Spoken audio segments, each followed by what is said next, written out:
চলো সারাদিন আমি কি কি করি সেটাই তোমাদের দেখাই।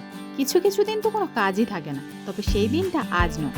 আজ আমি ভীষণ ব্যস্ত, কারণটা পরে বলছি। প্রথমেই তোড়জোড় লেগেছে গাজরের হালুয়ার জন্য, তাই প্রথমেই গাজরগুলোকে গ্রেট করতে শুরু করেছি। যাই হোক, খুব কম সময়ের মধ্যে হয়েও গেছে, বসেও গেছে, এবার শান্তি।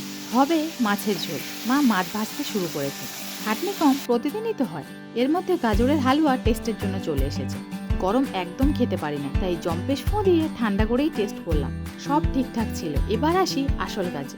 সকাল থেকে হেলে দুলে কাজ করে বেলা শেষে বসেছি ভেজিটেবিল চপ বানাতে।